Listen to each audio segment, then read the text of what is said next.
ওকে, আমরা এখন শিখব HTML এইচএসসি আইসিটি চতুর্থ অধ্যায় HTML এর অঙ্ক আমরা শিখতেছি।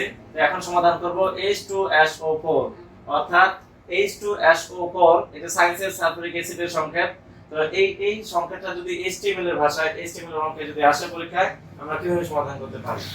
তো আইসিটি তে এরকম অঙ্ক চতুর্থ অধ্যায় থেকে আসতে পারে। আসলে পরে আমরা প্রথমে লিখব HTML, তারপর লিখব বডি, তারপর লিখব ওপেনিং পি ট্যাগ এবং সবশেষে লিখব closing P tag, closing body, closing HTML। এই মাঝখানে তো এই কোশ্চেনটার জন্য মাঝখানে উত্তর লিখতে লাগবে।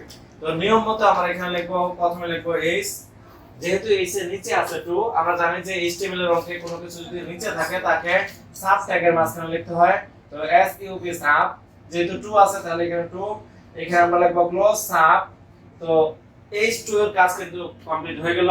এবার s আর o, এখানে আমরা s তারপর লিখব o, যেহেতু s o h এর মাঝখানে আছে তো h আছে h, 2 নিচে থাকার কারণে লিখব সাব 2 ক্লোজ সাব। এবার s আছে s লিখলাম, o আছে o লিখলাম, ওর নিচে আছে 4, যেহেতু ওর নিচে আছে 4 যার কারণে আমরা এখানে এই নিচে থাকার কারণে আমরা লিখব এখানে sub সাব, তারপর লিখব এখানে 4, এখানে লিখব আমরা ক্লোজ সাব। তো এইভাবে কিন্তু আমরা অঙ্কটা শেষ করলাম। তো অঙ্কটা কিন্তু কমপ্লিট হয়ে গেল। এইভাবে যদি আমরা লিখি তাহলে আমরা আশা করি পূর্ণ নম্বর পাবো পরীক্ষায়। তো ঠিক আছে, আজকের মতো এখানে সমাপ্ত।